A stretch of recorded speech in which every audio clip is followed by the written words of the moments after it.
الحمد لله الحمد لله الحمد لله الحمد لله الحمد لله الحمد لله الحمد لله.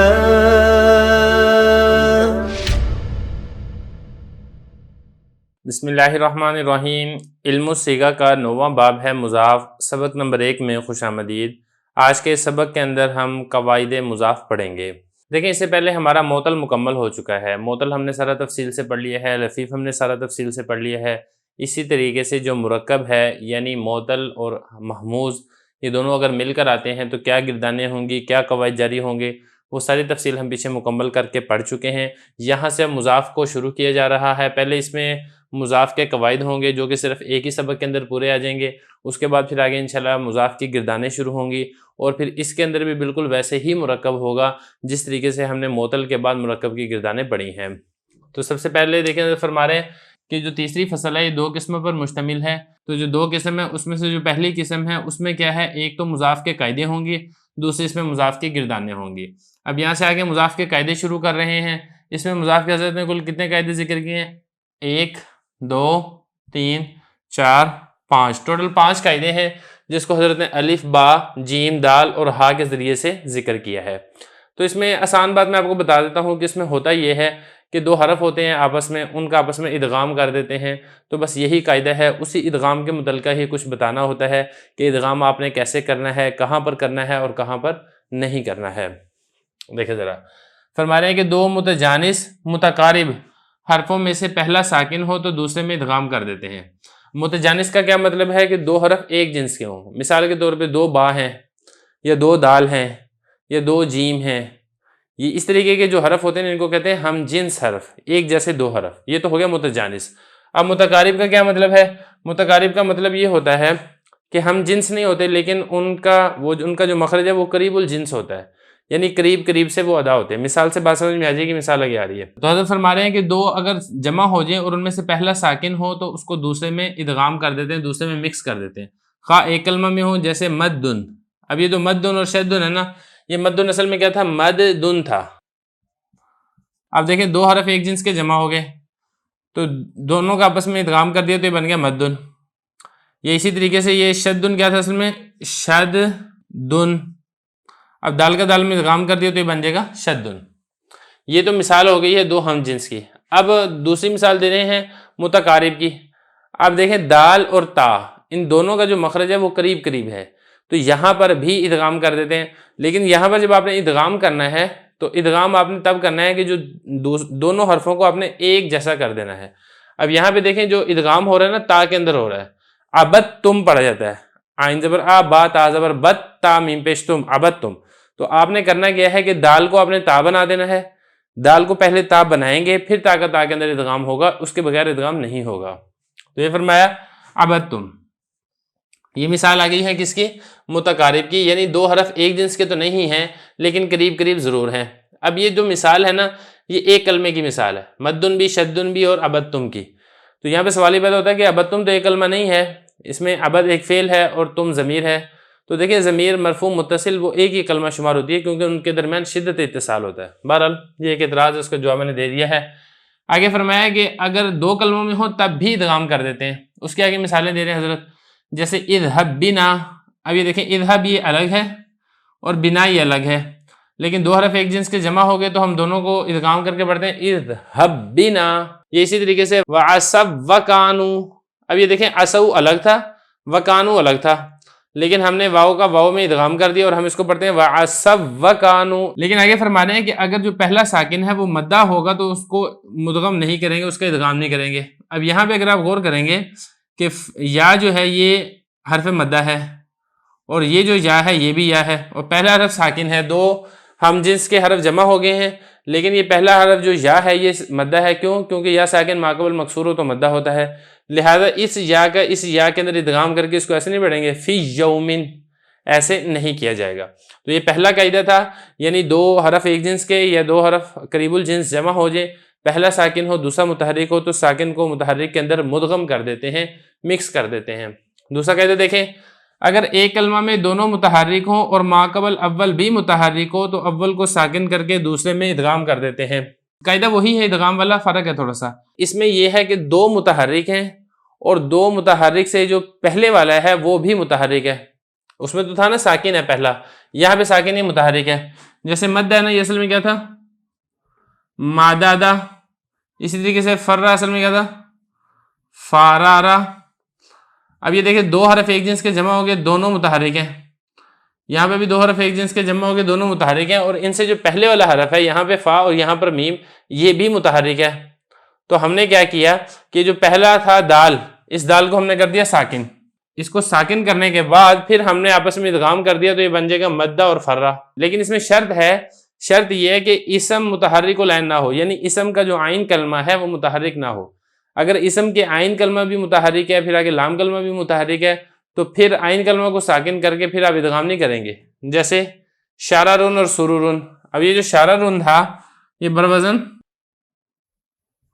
فعالون کے وزن پر ہے، اسی طریقے سے سرورون یہ فعولون کے وزن پر ہے۔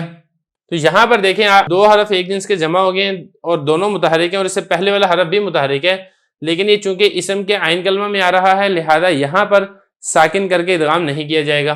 آگے تیسرا اصول دیکھیں، اگر ماقبل اول ساکن غیر مدہ ہو تو اول کی حرکت ماقبل کو دے کر ادغام کرتے ہیں۔ مثال سے بات سمجھ میں آئے گی۔ اب دیکھیں جو یمدو ہے، یفرو ہے، یعزو ہے۔ یمدو اصل میں کیا تھا؟ یم دودو، اور اسی طریقے سے یفرو اصل میں کیا تھا؟ یف ریرو۔ یعزو اصل میں کیا تھا؟ یا زازو۔ اب یہاں پہ اگر آپ غور کریں گے تو دو حرف متحرک جمع ہو گئے ہیں ایک جنس کے، جیسے یہاں پہ دو دالیں یہ جمع ہو گئی ہیں، یہاں پر دو را جمع ہو گئی ہیں، یہاں پر دو ضاد جمع ہو گئے ہیں، اور دونوں متحرک ہیں۔ اب یہ جو متحرک حرف ہے پہلا، اس سے جو پیچھے والا حرف ہے وہ ساکن ہے، جیسے کہ یہاں پہ میم ساکن ہے، یہاں پر فا ساکن ہے، اور یہاں پر عین ساکن ہے۔ تو ہم نے کرنا یہ ہے کہ جو پہلا متحرک ہے اس کی حرکت نقل کر کے ماقبل کو دینی ہے، جیسے ہم نے اس کو دے دی میم کو یہاں پہ، اور اسی طریقے سے یہاں پر فا کو دے دی، اور اسی طریقے سے یہاں پر عین کو دے دی۔ حرکت نقل کر کے ماقبل کو دینے کے بعد پھر آپ نے ادغام کرنا ہے، تو پھر یہ والی صورت آپ کے سامنے آ جائے گی، یمدو، یفرو اور یعزو۔ لیکن اس کے اندر بھی ایک شرط ہے، وہ شرط یہ ہے کہ ملحق نہ ہو۔ اگر ملحق کا باب ہوگا تو پھر اس میں یہ والا قانون جاری نہیں کیا جائے گا، جیسا کہ جل بابا۔ اب یہ دیکھیں رباعی مجرد کے ساتھ ملحق ہے، یہاں پر اگرچہ ساری چیزیں پائی جا رہی ہیں، جیسے لام ساکن ہے اور آخر میں دو با یہ متحرک ہیں، لیکن با کی حرکت نقل کر کے لام کو اور با کا با کے اندر ادغام نہیں کریں گے، تو یہ فرمایا کہ اس میں یہ والا قاعدہ جاری نہیں ہوگا۔ یہ تیسرا قاعدہ ہو گیا۔ چوتھا قاعدہ دیکھیں، اگر ماقبل اول مدہ ہو تو بغیر حرکت نقل کیے ہی اول کو ساکن کر کے دوسرے میں ادغام کر دیتے ہیں۔ دیکھیں اس میں تو یہ تھا نا پیچھے والے قاعدے میں جیم میں، اگر پہلا متحرک ہے اس سے پہلے والا ساکن غیر مدہ ہے، یہاں پہ حضرت یہ فرما رہے ہیں کہ اگر پہلے والا ساکن مدہ ہے تو پھر حرکت نقل کر کے ماقبل کو دینے کی ضرورت نہیں ہے، آپ ویسے ہی اس میں ادغام کر سکتے ہیں۔ جیسے نا حاجہ، اب یہ حاجہ اصل میں کیا تھا؟ ہا جاجا۔ اب یہ دیکھیں دو حرف متحرک جمع ہو گئے ہیں، اس سے پہلے الف ہے، ساکن ہے اور مدہ ہے، تو چونکہ مدہ ہے لہذا جیم کی حرکت نقل کر کے ہم نے ماقبل کو نہیں دینی ہے بلکہ جیم کا جیم میں ادغام کرنا ہے، تو یہ بن جائے گا حاجہ۔ یہ اسی طریقے سے مودہ، یہ اصل میں کیا تھا؟ میں یہ بھی لکھ دیتا ہوں یہاں پہ، مودیدہ، فعل ذو ربا۔ تو یہاں پر دیکھیں یہ جو دو متحرک جمع ہو گئے، اس سے پہلے جو واو ہے یہ واو ساکن ہے اور مدہ ہے، لہذا دال کی حرکت نقل کر کے ماقبل کو دینے کی ضرورت نہیں ہے، اب ویسے ہی دال کا دال میں ادغام کر دیں گے تو یہ بن جائے گا مودہ۔ تو اس طریقے سے آپ نے یہ والا قاعدہ جاری کرنا ہے۔ آخری اصول دیکھیں، اگر ادغام کے بعد حرف دوم پر امر کا وقف ہو یا جازم کا جزم آ جائے تو حرف دوم میں فتح، کسر اور فک ادغام تینوں جائز ہیں۔ اگلا مسئلہ دیکھیں، آپ نے ادغام کر دیا، چاہے آپ نے ادغام یہ قاعدہ الف کی وجہ سے کیا ہو، چاہے با کی وجہ سے کیا ہو، چاہے جیم کی وجہ سے کیا ہو، چاہے دال کی وجہ سے کیا ہو، اب اس کے بعد آپ امر بنا رہے ہیں یا اس کے اوپر کوئی اور حرف جازم داخل ہو جاتا ہے تو وہاں پر آپ کو تین چیزوں کا اختیار ہے۔ ایک تو یہ ہے کہ آپ ادغام کے بعد اس کے اوپر فتح پڑھ دیں، دوسرا یہ ہے کہ آپ اس کے اوپر کسرہ پڑھ دیں، اور تیسرا یہ ہے کہ جو ادغام آپ نے کیا تھا آپ اس ادغام کو کھول دیں، توڑ دیں۔ دیکھیں ذرا، یہی فرما رہے ہیں کہ اگر ادغام کے بعد حرف دوم پر امر کا وقف آ جائے یا جازم کا جزم آ جائے تو حرف دوم میں فتح، کسرہ اور فک ادغام تینوں جائز ہیں۔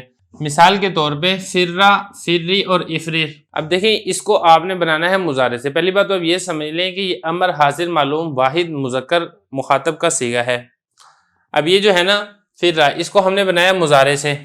اب مضارع کیا ہے اس کا؟ فرا یفر تفر، واحد مذکر مخاطب، اس طریقے سے۔ اور تفر بھی اصل میں کیا تھا؟ تفریر تھا، تو ہم نے را کا را میں ادغام کر دیا، فا کی حرکت نقل کر کے ہم نے ما قبل کو دے دی اور را کا را میں ادغام کر دیا تو یہ بن گیا تفر۔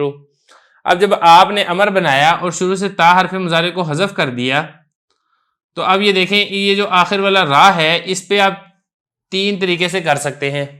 ایک تو یہ ہے کہ آپ اس پہ فتح پڑھ دیں، یہی قاعدہ نمبر ہا کی وجہ سے فتح پڑھ دیں اور آپ اس کو پڑھیں فرا، اور دوسرا یہ ہے کہ آپ اس کے اوپر کسرہ پڑھ دیں اور آپ اس کو پڑھیں فری، اور تیسرا یہ ہے کہ فک ادغام کر دیں، یعنی جو اس کا ادغام ہے اس کو آپ کھول دیں اور آپ اس کو پڑھیں افریر، بالکل صحیح کے وزن پر جیسے یضرب پڑھتے ہیں۔ تو تینوں طریقے سے آپ پڑھ سکتے ہیں۔